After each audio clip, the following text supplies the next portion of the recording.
अस्सलामुअलैकुम व्यूवर्स, कैसे हैं आप सब लोग। मैं शकीला नाज अल्लाह के फजलो करम से बिल्कुल ठीक हूँ। आप सब के लिए दुआ करती हूँ, अल्लाह पाक आप सबको अपनी हिफ्ज़ो अमान में रखे।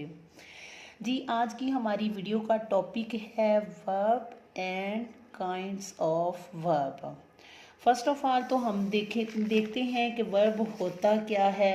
वर्ब की डेफिनेशन मैं बोलती हूँ। Any word expressing action, movement, existence is called a verb। यानी कि कोई भी ऐसा लफ्ज़ जो कि हमारे अमल को, हमारी मूवमेंट को जाहिर कर रहा होता है, उसे हम वर्ब कहते हैं। तो आज तक इससे पहले जो आप लोगों को पता है, आई थिंक वो 3 फॉर्म्स ऑफ वर्ब को हम सबको मालूम होती हैं कि जी वर्ब की 3 फॉर्म्स होती हैं। जैसे play, played, played, feel, felt, felt, drink, drank, drunk, eat, ate, eaten. इस तरह से ये सारी जो हैं ये 3 फॉर्म्स ऑफ वर्ब हैं। लेकिन आज की वीडियो में ख़ास तौर पर हम देखेंगे कि वर्ब की काइंड्स कौन सी होती हैं। काइंड्स ऑफ वर्ब के बारे में मैं आपको बताऊंगी।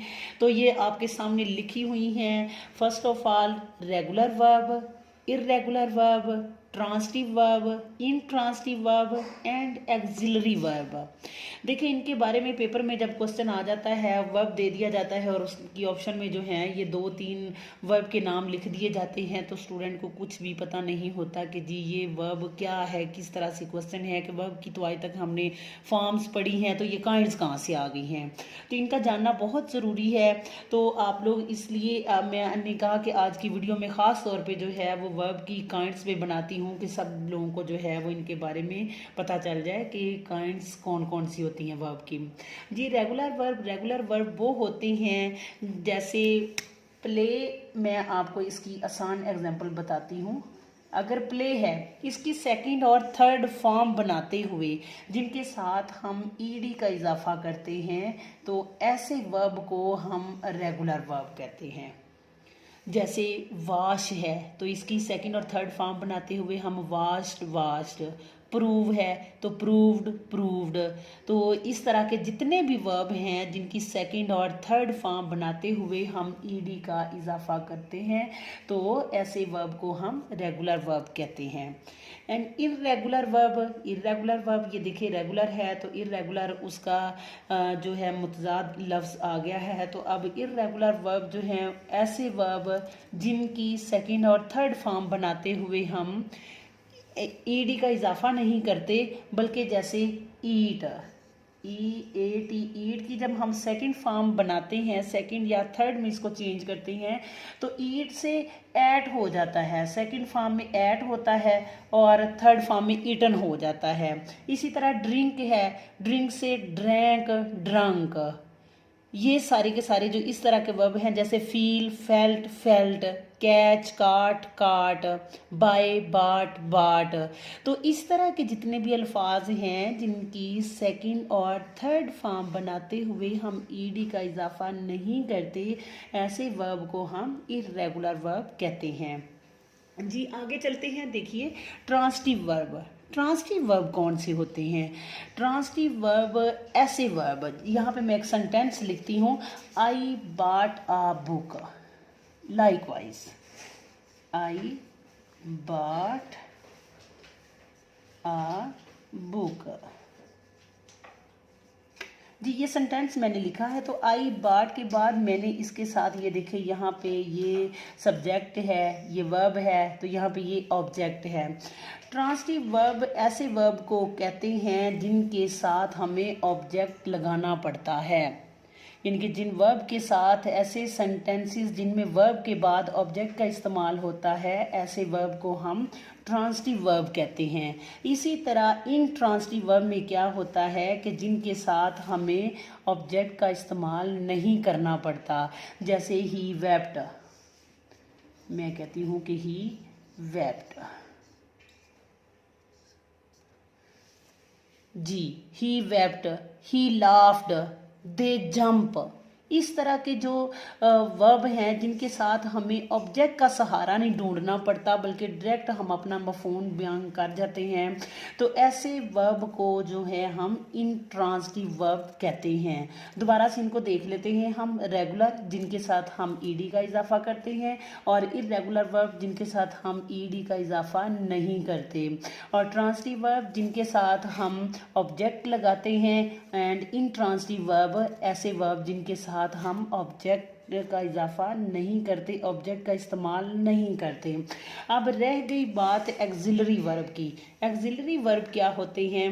एक्सिलरी वर्ब ये हेल्पिंग वर्ब भी कहलाते हैं। हेल्पिंग वर्ब ये बेशुमार हैं, इनकी मैं यहाँ पे बोल के आप लोगों को बता देती हूँ। Likewise, is, am, are, will, would, shall, should, art, may, might, can, could, must, do, did, was, were, has, have, had, been and being, ये सारे के सारे वर्ब जो हैं ये एक्सिलरी और हेल्पिंग वर्ब कहलाते हैं।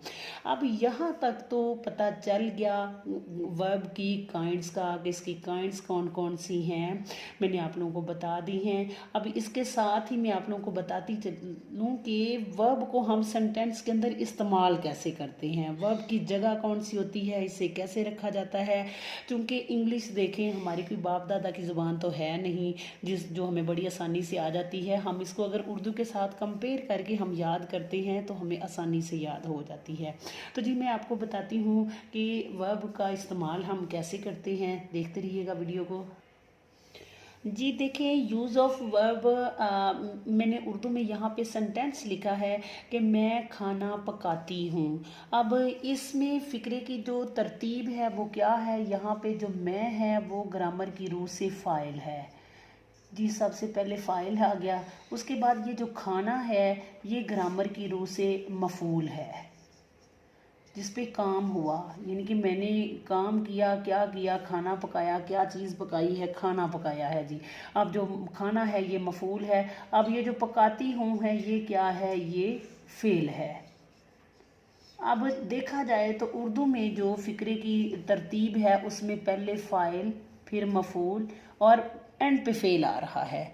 लेकिन इंग्लिश में तरतीब कुछ चेंज है। ऐसा नहीं है कि हमने इंग्लिश में सेंटेंस लिखा और इसको पहले मैं की इंग्लिश लिख दी, फिर खाने की लिख दी, फिर पकाती हूँ की लिख दी। ऐसे सेंटेंस नहीं बनता, बल्कि इंग्लिश में हम वर्ब कैसे इस्तेमाल करते हैं, सेंटेंस कैसे बनाते हैं वो देखें। फर्स्ट ऑफ ऑल इंग्लिश में भी हम सब्जेक्ट को ही लेते हैं। सब्जेक्ट को शॉर्ट में मैं SUB लिख रही हूँ, सब्जेक्ट प्लस। अब इसमें उर्दू फ़िक्रे में फ़ाइल के बाद मफ़ूल आ गया, लेकिन इंग्लिश में जब हम कोई सेंटेंस बनाएंगे तो सब्जेक्ट के बाद ये जो फेल यहाँ पे एंड पे आ रहा है, यहाँ पे सेकंड में जो है वो वर्ब आ जाएगा, और लास्ट में जाके फिर क्या होगा, ये मफ़ूल हमारा एंड में आ जाएगा, ऑब्जेक्ट, जिसे इंग्लिश में ऑब्जेक्ट कहते हैं। तो जी अब ये इंग्लिश फ़िक्रे की तरतीब है। First of all subject, second में वर्ब और लास्ट में ऑब्जेक्ट। इसका एक फार्मूला लिखा जाता है SVO। सब्जेक्ट से हम S ले लेते हैं, वर्ब से हम V ले लेते हैं, ऑब्जेक्ट से हम O ले लेते हैं। तो ये जो SVO ये फार्मूला है, इसको आप लोग याद कर लें। जो भी सेंटेंस हम उर्दू से इंग्लिश में कन्वर्ट करेंगे वो हमारा उसकी तरतीब जो है एक्टिव सेंटेंस की वो ये SVO के मुताबिक होनी चाहिए। जो भी हेल्पिंग वर्ब होगा वो हमारा एक्चुअल वर्ब से पहले इस्तेमाल होगा। Is, am, are, has, have, had, ये जिस तरह जितने भी सारे हेल्पिंग वर्ब हैं, एक्सिलरी वर्ब हैं, वो सारे के सारे एक्चुअल वर्ब से पहले इस्तेमाल होते हैं। तो ये जो है ये एक्टिव सेंटेंस की जो तरतीब है वो SVO के मुताबिक होनी चाहिए। तो इस फार्मूले को आप लोग अगर इसको माइंड में रख लेंगे तो इंशाल्लाह से आपको जो इंग्लिश ट्रांसलेशन है वो बहुत आसानी से वो आप लोग कर लेंगे, कोई मुश्किल नहीं आएगी। अगली वीडियो में इंशाल्लाह से हम अपने टेंसेस का आगाज़ करेंगे। तो टेंसेस में जो है इस फार्मूले को जो है वो याद रखना बहुत ज़रूरी होता है, इसलिए मैंने आज की वीडियो में आप लोगों को बता दिया। लिहाजा इसको रट लें, इसको याद कर लें कि SVO ये फार्मूला क्या है। ये इंग्लिश फ़िक्रे की, एक्टिव फ़िक्रे की, पैसिव ना हो, इंग्लिश फ़िक्रे की ये तरतीब है, ये फार्मूला है। जी बहुत शुक्रिया। मैं उम्मीद करती हूँ कि आप लोगों को बड़ी अच्छी तरह से वर्ब की और काइंड्स ऑफ वर्ब और यूज़ ऑफ वर्ब की समझ आ गई होगी। वीडियो को पूरा देखने का बहुत शुक्रिया। इजाज़त चाहती हूँ। अल्लाह हाफिज़।